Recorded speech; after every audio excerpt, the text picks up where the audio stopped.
Welcome back to the Donkey Vote podcast with Francis. Tobias. And George. These interviews will be focusing on the past careers of politicians before they entered parliament. With a strong intention to our audience that anything is achievable no matter what you studied in university or college. If you like this sort of content, please make sure you like, subscribe, comment, and share with your friends. Also, we are on YouTube and Spotify, so make sure you follow us on those platforms. Make sure to follow us on Instagram as well to keep updated with the latest episodes and reels that we release. Enjoy the interview. Today we are joined by Cathal Berry, the member for Kildare South in Ireland. Cathal, thank you for joining us today. Good morning, Francis. Good morning in Dublin. And it's obviously good evening in Australia. Great to be here. Yes, it is. You're actually first Irish MP on the podcast, so it's great to reach out to a new country and a new set of MPs. Yeah, great honor, Francis, for sure. And look, I'm raring to go and very happy to assist in any way. Yeah. So just before we get started with the questions, Cathal, can you tell us a little bit about yourself and actually a little bit about the area you represent in Kildare South, seeing as I'm assuming a lot of Australians wouldn't, and our viewers in general wouldn't probably know a lot about Kildare South. Yeah, no problem at all. So Kildare South is about 45 minutes drive from Dublin, the capital city.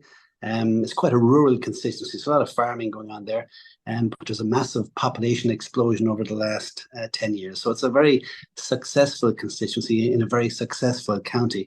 But at the moment, we're trying to grapple with the symptoms of success, which is causing a lot of pressure from a housing point of view, and from a public services, public transport point of view as well. So that's the focus at the moment. And it's really like one of those sort of counties where it's really on the border of Dublin, and you're seeing a lot of explosion in terms of population growth in Dublin. As I'm assuming a lot of our viewers may know, Ireland's been growing significantly in terms of economic growth over the past 10 or so years. So Dublin's really been expanding, and I guess Kildare South's been one of the counties that's had to take in a lot of that expansion in terms of population growth and housing. Yeah, for sure. And people can't afford to live in Dublin, really. So they've moved to a slightly cheaper county, which is still within commuting distance. So you have a lot of people who might have sold their house in Dublin and moved to Kildare, or other people can't afford to live in Kildare, or can't afford to live in Dublin, so they move to Kildare, and one of the parents would commute, and the other parent would stay with the kids, basically in the constituency. So that's where the pressures are at the moment. But it is a successful county for sure. Ireland was grappling with an immigration problem for the last 150 years, but over the last couple of years, we've started to grapple with an immigration issue, and we're trying to work through that at the moment.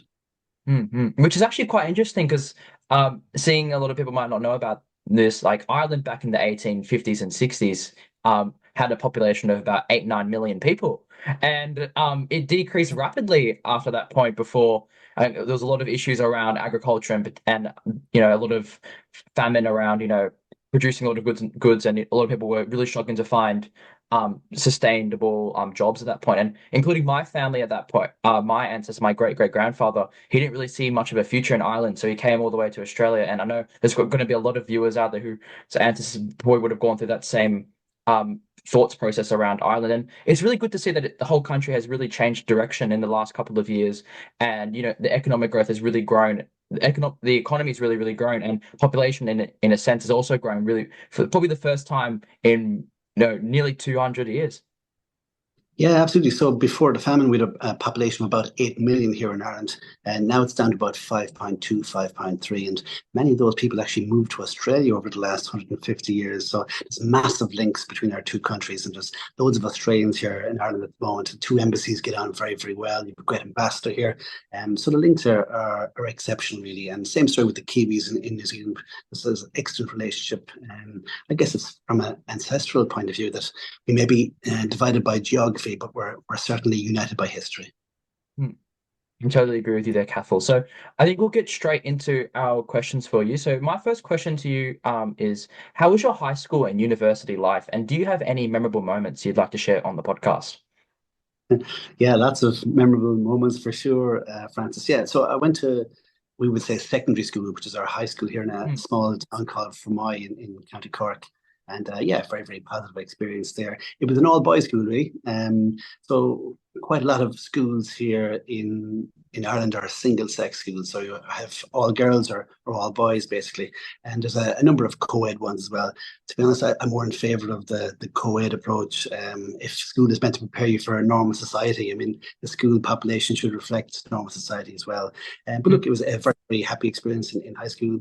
Of particular note for me is I went to a school very close to a military barracks, actually. So it's a garrison town, or at least it was at the time. And it got me interested in the military. There was always soldiers in uniform inside in the shops, or some armored vehicles driving around, the occasional helicopter and jet aircraft as well. So it kind of piqued my interest in that. And then I joined the reserves at the age of 17 and decided to make a full-time commitment then thereafter. So that's pretty much my high school background. I went to university, I suppose the military academy really at the age of 18, would have been my university for 2 years. And then they sent us to a civilian university then for further education thereafter. So a very, very positive experience. I've had a very happy upbringing really, which is always good.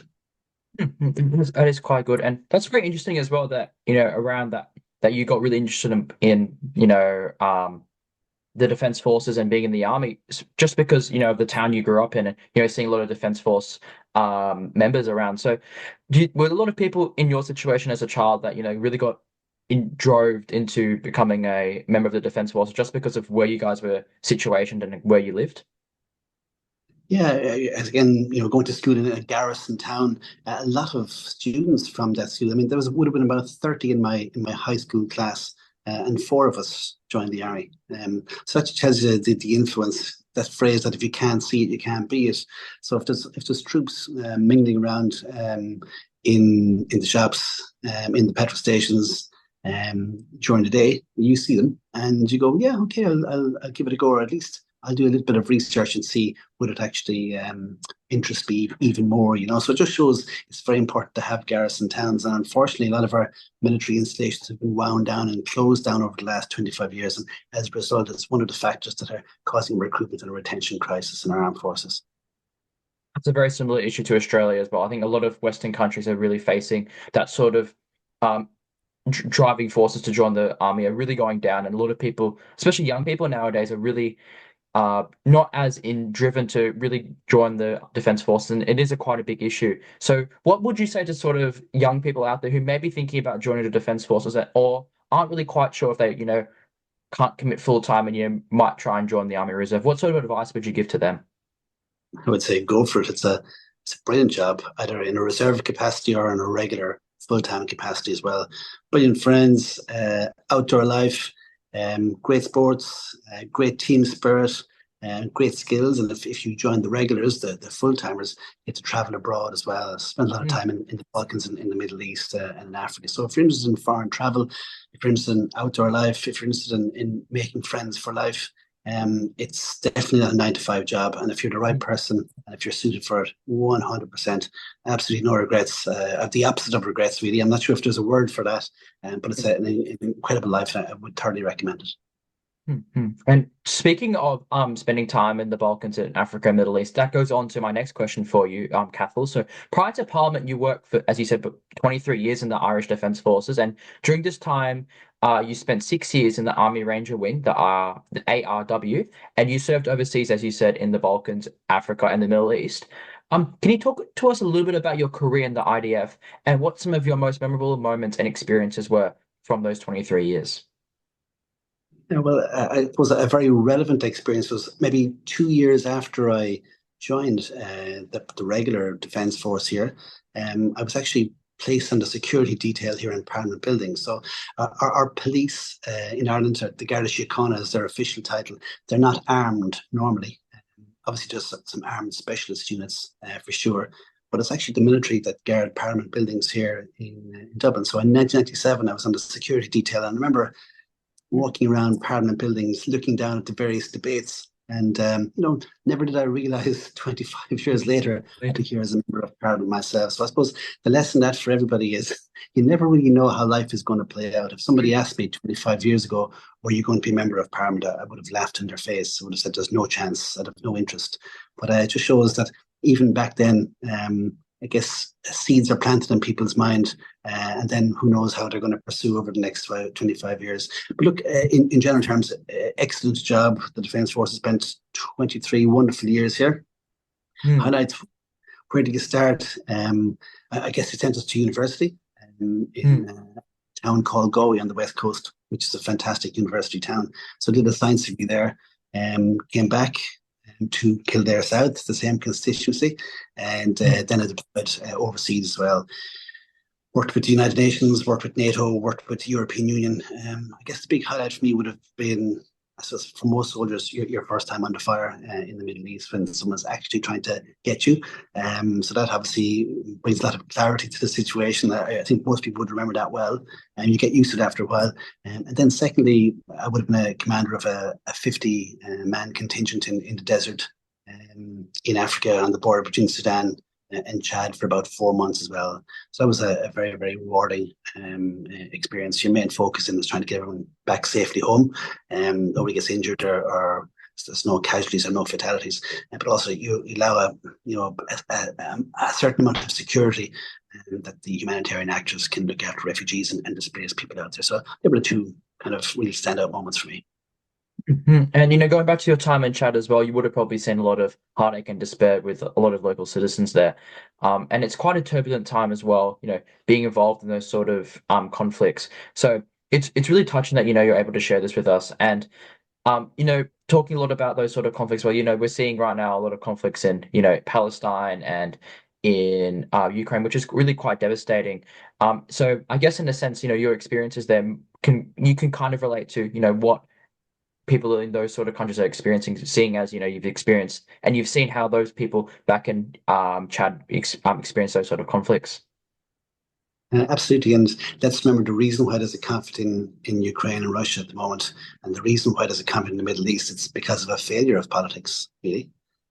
So politics is the art of the possible. That's what we say here. And Mm, some problems are so ingrained and so chronic that only politics can fix them. But unfortunately, because politics and diplomacy has failed, now we have major issues in Eastern Europe and major issues in the Middle East. And that's having major spillover effects from a refugee and displaced person's mm, point of view as well.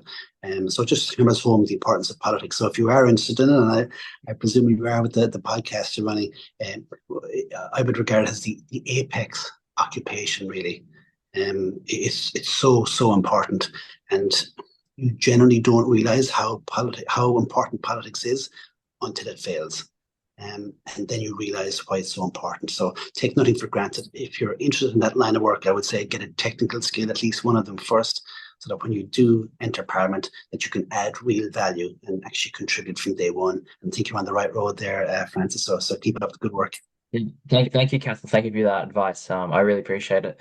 But yeah, but going back as well to those conflicts and stuff, I know Ireland as well has a very strong history of being very very abstinent and not really and really being sort of anti-war in a sense in terms of a lot of conflicts in the past. And I think correct me if I'm wrong, a lot of the government right now actually has taken a very strong stance towards Palestine in a sense. So it is Ireland has a very strong history of trying to make sure that these conflicts and that peace between all nations can exist. Yeah, absolutely. I think most nations and most people would be anti-war. Mm, Unfortunately, we would say that the enemy also gets a vote. I mean, you may have no interest in conflict, but conflict and your enemy might have a lot of interest in you. So you must be able to protect yourself for sure. So Ireland's view is very independent minded. We're not part of any formal military alliance around that, which gives us a lot of freedom of movement and freedom of expression. And we would like to think that we're at least consistent in relation to standing up for the rule of law and human rights as well. So we try and maintain that consistent position. And by and large, most people in Ireland are aligned with that view.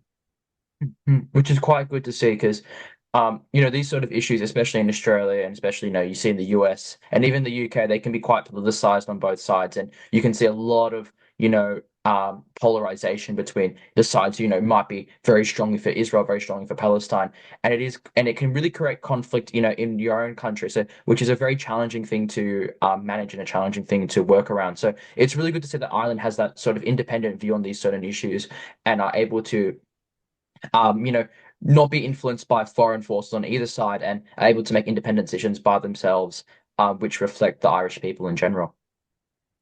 Yeah, absolutely. And I would say the Irish public and the Irish state would be both pro-Israel and pro-Palestine, and we're very much in favour of the two-state solution. I don't think you have to choose either or. In Exactly. fact, it's in both states' interests to ensure that there's peace over there. It's in Ireland's vital national interests for sure as well. We want a stable Middle East.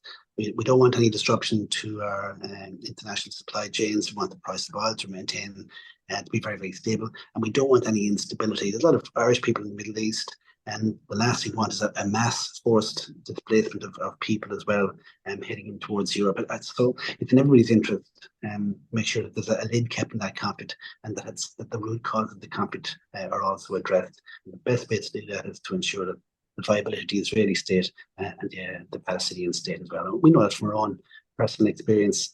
It was ironic, really. It was only when the numbers of troops in Northern Ireland actually were reduced that's when real peace and stability were brought about. Piling in thousands and thousands of troops actually had the opposite effect. So there needs to be a political solution. And unfortunately, that's what's lacking at the moment in the Middle East, that there is no political pathway. And it goes back to what we've said already, the importance of politics, that it is the apex occupation. And when it fails really badly, and everyone suffers as a result. Exactly. And you get a lot of innocent people who are suffering consequentially just because of the decisions of people who are supposed to be representing them, which is really quite hard. It's really hard to hear, and it hurts your heart a lot. So I do understand where you're coming from there, Cathal. But now moving on to our third question, I'm talking more again about your military service. So during your military service, as you actually said previously, you later took a self-funded career break to qualify as a medical doctor in the Royal College of Surgeons, Dublin, subsequently working as a HSE hospital emergencies in HSE hospital emergency departments all over Ireland. How was the transition from working as a military officer to becoming a doctor, and what sort of skills did you learn as a doctor that you're currently using in your political career? Yeah, so great question, Francis. Yeah, look, so I guess spend 6 years in our special forces here in Ireland, and then if you're an officer, you have to leave after the either 3 years or 6 years. So I had to go, because somebody has to leave before someone else can come in. So I was looking for a new challenge, and the medical school was only about an hour up the road. So I said, well, why not? We couldn't get enough doctors to join the military at that stage. So I said, look, sure, I'm already here. I may as well go for a retrain. That should solve that problem. So that was the main motive behind it. But to answer your specific question, what kind of skills picking up? So obviously, like technical skills for sure, particularly interacting with a patient, whether it's a soldier in the army or whether it's a patient in a hospital. That human connection is really, really important. So I suppose number one, it's communication, 100%. And if you look at conflicts around the world, a lot of it's not got to do with the content of the conflict. It's actually communication around it. A lot of the reason for conflicts breaking out in the first place is lack of communication as well. So look, to answer your specific question, where is there overlap for sure in communication? I suppose the second big overlap is whether you're in the military or whether you're in medicine. I mean, the stakes are very, very high and the margin for error is very, very low. So you actually have to be very, very responsible, regardless of whether you're in the military or whether you're working in medicine. So I think the skills are very, very compatible. And both of those skills, actually all three of them, whether it's military, whether it's medical, or whether it's managerial, all those skills are very transferable into politics as well. And then it does give you an edge and does give you an opportunity to contribute more and to add value to the national parliament. Exactly. And communication probably is the biggest thing in terms of politics. At the end of the day, seeing as, in Ireland, you guys right now the government is a coalition. They have to work with different political parties to get things through and get things passed in Parliament. And same thing in Australia with our Senate, which is quite similar to your Senate in Ireland. The government may not the government here doesn't have a majority, so they have to work with the crossbench and minor parties and the opposition to try and get things through. So really communication, in my opinion, is probably the most important skill in politics and probably in life as well. At the end of the day, to get a job and to network with people is all around communication. Having those good, strong communication skills, as you demonstrated from your career as an officer, is really, really integral to, helping you not only in the job you may have now, but in future jobs in the future. Because at the end of the day, I think majority of jobs include the sense of of communication. Yeah. And of course, we shouldn't make the mistake of thinking communication is about speaking. At least of your communication skills is about listening and actively listening. And that's a very Exactly. important message to hammer home. And when you are speaking, there's a phrase we use over here that words aren't heard, words are actually felt. So don't speak to people's ears. You should actually speak to their heart and soul, because they're the true organs of hearing. And if you listen to the great orators like Mandela or Obama or Martin Luther King, they're constantly tugging at the heartstrings when they're speaking. And that's how you really conduct communication. That's not really about communicating, it's about captivating. It's about connecting with people and communicating not just content, but actually communicating what your core values are as well. And that adds a lot of weight to your words, and that's very important. Exactly. And as you said, communication's more than just talking to people. It's about listening to people. And at the end of the day, being able to connect with the population base and being able to connect with your people as a politician, and even as a representative of a company, of a business, or as a business owner, being able to connect with the people that you're supposed to be working with and you're supposed to be delivering a service for isn't the most important thing in my opinion. And I'm sure for many people, in terms of, being able to have a successful business or being able to be a successful CEO, director, or partner in a company. So communication, as we said previously, is one of the most important skills to have in your bow, in terms of, being able to achieve what you want to achieve. Yeah, and it's not just a skill either, that it is an art form, You're not just communicating data, you're communicating your motives. You're communicating whether your intentions are honorable or not, which is Yeah. so important from a buy-in point of view. If people think that you are out for yourself, nobody's going to follow you. But Exactly. if they believe that you're for the common good and for the greater good, then you're going to have hundreds of people behind you. And that's a really, really important message to get across. And it's extremely important in elections, which comes up to our next question, Cathal. So I believe the Irish election is coming up. I've heard whispers that it could be happening in November.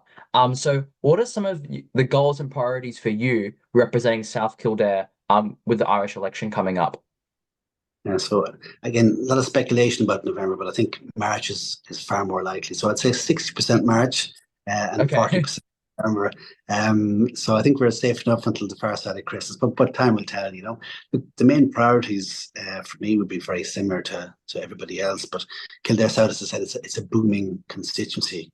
And the big thing is population is increasing about 10% in the last few years, which is major pressure on housing. So housing is number one for us. If you don't have a place to live, if you don't have a place to call home, you can't really progress either personally or professionally. And on top of that, it's not just about houses, it's about providing the social infrastructure as well. Sports facilities, the primary care, doctor facilities, the school facilities. So it's all about infrastructure in Kildare South at the moment. That's our main focus. Obviously, the large military bases there as well. So I have a big interest in the Defence Force to make sure that we have the people and the capabilities to protect the country as well. So they're the big three from my point of view. That's quite similar to a lot of issues, especially in Melbourne with outer growth areas, especially pretty similar to South Kildare, areas about 30, 40 minutes away from the main city, which are experiencing a lot of growth. There's huge issues around transport infrastructure, housing, schools, and they're not being delivered quickly enough. And I think I've had a bit of a thought on this, and it's really about, in my opinion, countries are really growing at such a rapid pace that it's so hard to keep up with the extra amount of demand. And sometimes, the rhetoric that some people might say, it's all around immigration, it's all around, the government's way of doing inflation, the government's impact on inflation, for example. It's not really it's part of the issue, but I don't think it covers all bases, and it's a really, really complex issue, which for probably a lot of politicians to understand as well. But to be honest, it's a very complex issue which will probably take a lot of time to go through and develop, because at the end of the day, one solution's not got one change probably won't fix that whole issue, and it could take a lot of time. Yeah, and I think Australia and Ireland are very similar, two booming economies and two booming societies. But let's remember, both those countries, Australia and Ireland, they're a work in progress. They're not a finished product. Exactly. They will never be finished, and I would say they should never be finished. So each generation makes its contribution, tries as best it can, and then passes the baton on to the next generation, and they take it from there, and they deal with their own problems based on whatever year that they're living in. And but there'll always be need for more. There'll always Exactly. be need for better infrastructure. I suppose so. The key message to get across for me is this is an international phenomenon. It's not unique to Australia. It's not unique to Ireland or unique to other countries either, and it's very, very normal. A lot of previous generations would love to have the problems that we have. Now, that's not belittling the problems. It is a massive issue if you don't have a house, for sure. But they're problems that are eminently solvable. They're solvable if you have a good economy that brings in a surplus. And we have a surplus of about 10 billion euro every single year here for the last number of years, which is good because it's recurring income. And as a result of that, we can invest in the social infrastructure, which is so important. And that's really crucial as well. I mean, Australia is probably in a different boat where our economy is kind of shrinking a little bit, and I think we've had two surpluses the past 2 years, but we're predicted to have a lot of deficits in the next couple of years, just because our economy is very, very focused on commodities, especially agriculture and iron ore. But that is quite good that that Ireland's having those big sort of surpluses and they're able to invest a lot in the economy. And I don't know what your opinions are on the current government. Being an independent, you probably would have, mixed views with what they're doing. But overall, I'd assume that, if they're investing a lot in those sort of infrastructure and those key sort of things, around South Kildare, as you said, around housing and transport infrastructure, schools, like they've been doing quite a decent job representing and delivering for the people of South Kildare. Yeah, but as always, it's never fast enough. There's Exactly. always going to be demand for more. And I guess I suppose it's probably worth touching on being an independent TD. Takta we call ourselves here, which is Mm. a member of Parliament, Oscuelga, which is But our native language. Takta is that how you pronounce it? Yeah, Chakta. And a Chakta is a Takta. messenger. So a Chakta is a messenger, and a Dáil is to Parliament. So I think we're kind of unique in Ireland that we're not actually members of Parliament. We are messengers to the Parliament. So your true place of work is in your constituency. And then 3 days a week, you head to the national parliament and you communicate on behalf of your who you represent in your various constituencies. So that's a very important distinction to make. I'm not sure how many independent members of parliament there are in Australia in your national parliament, but it's quite a Quite a few now, feature. actually. Yeah, Uh, it seems. I've never been a member of a political party, which to me gives me a lot of advantage, I think. So you can work at a crossbench basis, lean across the aisle. You can work with members of the opposition, work with members of the government, and just as an outside observer to most international democracy parliaments, you can see that there is, in most parliaments at least, that there is a moderate, rational caucus, and it seems to be that people who are reasonable and respectable and decent to each other, they have a habit of congregating informally amongst themselves. So if I went down to our bar or to our canteen, regardless of what party people are in, they do kind of huddle around together. And these are the kind of people you want in any business or in any organization. That yes, they have their own political beliefs, as they should, but they respect the views of other people as well, and they can work within those parameters. It's very important if you're working with the United Nations, for instance, or with the European Union. People's views aren't the same. I mean, that's the whole idea. mm, You don't want people to have the same views, but you can work within those parameters. You can identify where the common ground is, and you can take projects from that perspective. So that's my thoughts on it, Francis, for what it's worth. exactly. And I totally agree with you there because at the end of the day, you're elected to represent the people, and sometimes, if you're just, representing, your own party's interest and you don't have a majority, you can't deliver anything. So at the end of the day, politics is really, at a sense, all about compromise because you can never fully get exactly what you want. So you have to really try and work with other political parties as much as possible to come up with compromises to best deliver for your constituents. And one of the great quotes I actually heard from one of our first interviews we did with Nick McGowan, who's a Victorian MP, was, although he's from the Liberal Party in Australia, which would probably be equivalent to like Fine Gael or something like that. And he said, in terms of retrospect with Labor, who's the opposite, who's the government the party in government in Victoria, he said we may have different perspectives and different opinions of how we want to yeah, of how we want to do things in Australia, in Victoria, and Australia in general, and what we want to do to help Australia. But at the end of the day, we have one common goal, which is to make Victorians or Australians' lives better as possible. So sometimes we cannot do exactly what we want, so we have to come up with compromises to best deliver for the people we represent. So that's something that I've really held true, and it's been the sort of good advice that I've listened to, and it's really good to see that some politicians really see that at the end of the day, you can never really get fully exactly what you want. You could sometimes, but majority of the time, it's all about working with others. Yeah, 100%. And I guess that word compromise as well. And yes, compromise is important, but there are circumstances you can engineer where everybody gets what they want, that you Exactly. support your colleagues over what they want, and they in turn support you about what you want, so that both sides can get precisely what they want. Now, they're rare circumstances, but that should be the plan A, you know. And I Yeah. agree with that the your politician from Victoria there as well. So important that people work together, and that I suppose we have a phrase here that we may not agree on everything, but we agree on the important things, which is really important. Um, and also, I'd say that regardless of whether you agree with someone or not, that there is a higher principle at play, and that is that they also have a democratic mandate, whether you agree with them or not. To become a member of Parliament in Ireland, you need at least, you know, thousands of people to vote for you. So Mm. you have to respect their democratic mandate if you are a true Democrat. And if you're not a Democrat, then maybe you're probably in the wrong line of work. So if you have that in the back of your mind that you're not just speaking to a person, you're speaking to the thousands of people that have democratically cast a ballot in their favor. So and that kind of keeps it very, very objective, and keeps you working towards the betterment of the people, which is really important. We're just about to get into some of our last couple of questions for you, Cathal. So my third last question to you is: who would you say is your political role model or idol in politics, or in any sort of sphere of anything, basically?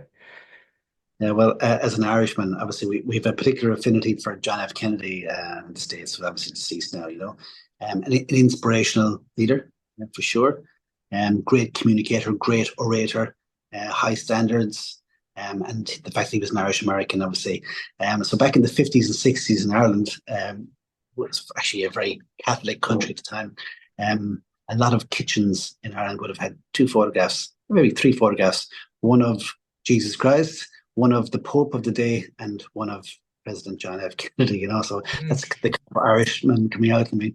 Obviously, the whole Mandela influence as well. Nelson Mandela from South Africa, a great civil rights leader, and Mm. I think the definition of leadership is not how you do it something. It's the destination you bring your people. I mean, that's the what leadership is. And he brought his people to a much better place. And I think they're probably two inspirational people who stand out in my life. Hmm. And would you say there's any sort of like Irish politicians that you'd say would be quite inspirational? You've had some quite inspirational politicians in the past. I think we've talked about is it Imon de Velia? De Valera, or That's a good. That's a my good. my Gaelic is very bad. Cathal, I'm very sorry. Well, it's more of a Spanish name anyway. You know, it's Really? Eamon de Valera is his name. Eamon de Valera. Okay. He was I'm actually born in the actually. States. Oh yeah, he was. Yeah. Actually, quite interestingly, we're trying to get his grandson, who's a member of parliament still now, to come on the podcast, which will be quite interesting. Yeah, Eamon O'Keefe. Yeah, he'd be a very good guy actually to get on. I thoroughly Mm. recommend Eamon. Yeah, he's Yeah. So. 87. So he Mm. actually his family lineage reaches back to the revolutionary period and the foundation of the state. So he'd have a lot to offer for Mm. sure. Podcast, but I guess look, a lot of people in Ireland they have a particular affinity to a guy called Michael Collins as well, who you may Yeah. have heard of. The other side of the Irish Revolution, and so he would have been killed or assassinated in an ambush at the age of 32 in the early 1920s. And people would always say that, wow, had he not been killed that day, what a different country would be. So, in fact, a lot of political parties are actually fighting over Mike Collins now. They're all trying to claim lineage to him, you know, even though the political parties would have been formed decades after when Michael Collins was alive, you know. So he would be a revolutionary hero, a romantic figure as well. He died young, a great orator, a great communicator. And he would have been part of the negotiating team that went to Number 10 Downing Street to negotiate the peace treaty, the Anglo-Irish peace treaty, 1920-1921 as well. So he's I would say, of all Irish political leaders, he's probably the one with the greatest appeal, because of the fact that he died young, that he died under those circumstances, and he sacrificed so much for the country we have today. Mm-hmm. Which is totally understandable, and his influence on Irish politics. He's probably the most famous Irish politician, or who probably didn't get elected, who probably the most famous Irish politician in history. So he's someone a lot of Irish people probably still look up to, even after nearly being 100 years since the peace treaty was signed, and the revolution, and Ireland actually had a sort of a free state at that point. So, yeah, he'd be a very, very good person to look up to. Yeah, absolutely, a great role model for sure. Unfortunately, once we got our freedom from the British, we turned the guns on ourselves and had a civil war for about 9 months, which robbed us of our best leaders and set the country back decades. And in a way, you mentioned it, you alluded to it earlier on. Only in the last 4 years, we've finally started to heal those wounds when the two opposing sides of the civil war formed two political parties, and they're now in government together and functioning, well under the circumstances. Which is very, very important, as we said previously, about communication. So, moving on now to our next question for you, Cathal. What made you run actually in the 2020 Irish election, and what made you run as an independent? And did you ever think about maybe joining a political party, either joining, Sinn Féin or Fine Gael or Fianna Fáil, one of the major political parties in Ireland? Yeah, so I suppose to answer your first question first, what made me run was I was a member of our armed forces. They were quite poorly paid at the time. They still are, but things have improved a little bit. And I would have been a medical officer, so a doctor in our armed forces, and patients, soldiers would be coming into you and their families. You would do your best for them, but it's very, very clear that they were suffering financially and socially. Didn't have to do around the correct amount of housing, healthcare, and the reason being was very, very clear that they couldn't really advocate for themselves. They're actually prevented by law from going on the media or engaging with politicians on matters of policy. So I said, look, something has to be done here. I couldn't run for public office while I was a member of the military, so I just retired from the military in May, and I was a member of Parliament then about 7 months later after the election. Why did I run as an independent? If you're in the military and that's part of your DNA, that's part of your culture, you don't join political parties. So it would have been very normal for me to just be on my own, do my own thing. I think it was a very wise move. First of all, I didn't need anyone's permission to run, which is very important. If you want to run for a political party, you have to ask them, you have to get on the political ticket, you have to do what they say. Whereas as an independent, you just put your hand up, you sign a little document in the nearby courthouse, and then if you're successful, 3.5 weeks later, you're a member of the National Assembly. So I do like being independent. Most independents would have been members of a political party in the past, but had a falling out and are now in the independent family. But there's 2 members of the Irish Parliament, of the 160 in the lower house, who've never been a member of a political party, and I'm one of them. And I think it gives you great currency, it gives you great access to all the various parties inside the Parliament. People realise that you're not from a particular tribe, that you're willing to work cross-party for the betterment of the people, and that's why it's so important. So you have much more autonomy, much more freedom of expression, freedom of movement, and freedom of action, and I very much value that. And that's quite good as well, being able to work with different political parties. And I'm just trying to think of in the Australian context, if we have a similar politician in the sense that, like yourself, Cathal, that hasn't really joined a political party. I don't think we do.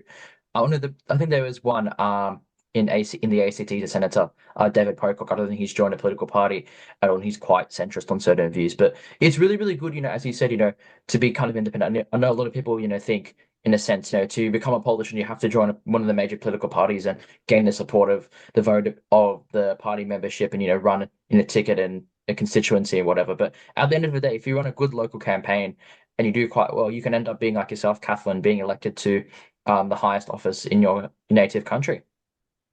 Yeah, and the public are very, very discerning. They can tell instantly whether someone is running for the right reasons, whether someone's going to conduct their affairs in a very honourable fashion, and if someone is going to represent their views honourably. So if you're a selfish, personally ambitious type of person, that would be immediately apparent, because people can read your body language. But if you're not, and if they see that you're doing it for the right reasons, then people will have a habit of voting for you, even if they don't really know entirely what your policies are, but they trust your judgment because they like what they've seen so far and they take a chance on you. So it's good in politics because every 4 or 5 years you have to re-interview for your job. And the people get to adjudicate on your performance. So they judge you on your last years, but most importantly, they look ahead another 4 or 5 years and say, what can he or she achieve over the next 4 or 5 years in line with what he's achieved already? So it's good. You have to re-interview, and we'll see what the people say. But the vibes are good, and we'll see how it plays out.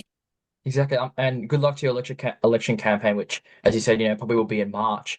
But if an early election does happen, good luck for it, Cathal. Hopefully all the best, and maybe we can interview after the election and see how the new Irish government's taking place, and what are some of your key priorities, or there's new things that come up, that you would like to speak about. So that'd be great to maybe do an interview after the election if that's possible. Yeah, but yeah. Oh, moving on. Yes.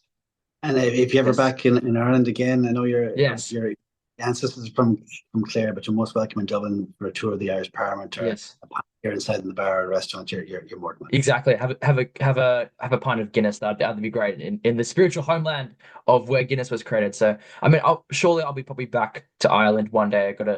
I gotta go back to visit my relatives there. Back in County Clare. I think we're actually probably going to be getting one of the County Clare MPs. I think another Cathal, actually Cathal Crowe. So Crow, yeah. he could, yeah. So we'll see how that goes. I think I was talking to him before when we were scheduling the interview, and apparently I was telling him about the Lillis last name, if he knows about it. He's like, oh yeah, of course, the Lillis last name is very popular in Clare, and I think one of the county person like the head of the county committee's name is Joe Lillis, so it's quite a popular name in Ireland. So I'll be sure to be going back to Ireland, and if you're still around in Parliament, then Cathal, hopefully that'd be great to catch up and having a tour of Irish Parliament itself.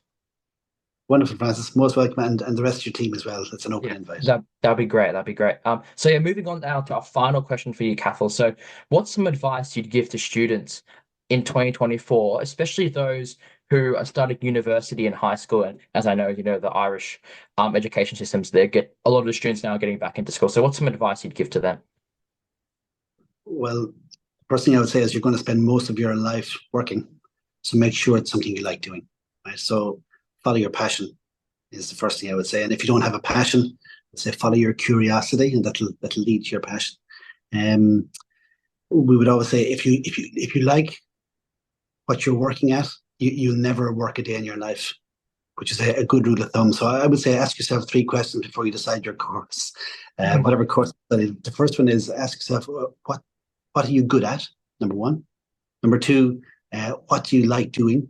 And number 3, what do you daydream about? And if you can answer those 3 questions, that gravitates towards 1 or 2 courses, they're precisely the courses you should be doing. Because I see we spoke about our high school earlier on in this interview.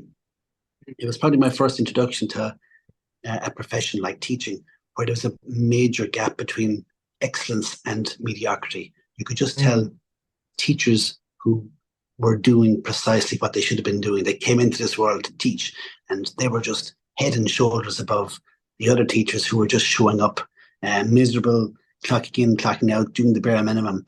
So I would say that some of those teachers from the mediocrity side of the spectrum shouldn't really have been teaching at all. They should have been doing something that really got their juices flowing, that would get them up in the morning, but they never seem to have found that passion. The alternative is also true, is people who wanted to be teachers, who were absolutely inspirational teachers. They followed their heart, basically. They followed their passion, and that's the area they chose to work in. So to answer your question, I would say do what you love, and you will find a way to make a living out of it, number 1. And secondly, I would say is if you're going to university, remember, this is only your first degree. It doesn't have to be your only degree. University education is a lifelong process now. People go back to do masters, to go back to do second primary degree, they do part-time study, full-time study. So most people, I won't say most people in Ireland, but a very large minority of people in Ireland, they might start a course and they don't like it because they make decisions when they're 16 and 17 about their college course. So don't be surprised or don't be disappointed if you have to change course after first year. That wouldn't be unusual. In fact, it's quite Exactly. normal. So they'd be my views for what it's worth. But I suppose the bottom line is enjoy it. You only have one life, and if you enjoy doing what you're doing, you will be good at it and make loads of friends. And of all the time in my life, I look back at my university years and say, yeah, they were the happiest and best times of my life. Yeah, I totally agree with you there. Just enjoy life as much as possible, and take every experience as it is. And if you're not enjoying like your career and what you're studying, maybe it's important to change it. Don't be afraid of change, and don't be afraid to make tough decisions because at the end of the day, that one decision could really change your whole life and you could set you for and could set you forward and make you achieve the goals that you want to achieve. So I totally agree with you there, Cathal. So those are all our questions for you, Cathal. Again, do really appreciate you coming on the podcast and speaking to us, especially about your career before politics in the army and some advice you give to students who are studying university and high school. And as the first Irish MP as well, always have to be someone to start off the chain and start off at the first country on the podcast. So I do really appreciate you coming on and you have a special place in all of myself, George, and Tobias's heart for being the first one to go out there, take the courage and come on the podcast and speak to us. It's a great honor, Francis. And look, best regards to everybody in Australia and hope to see you back in Ireland soon. Yes, hopefully. Thank you again, Cathal. Thank you.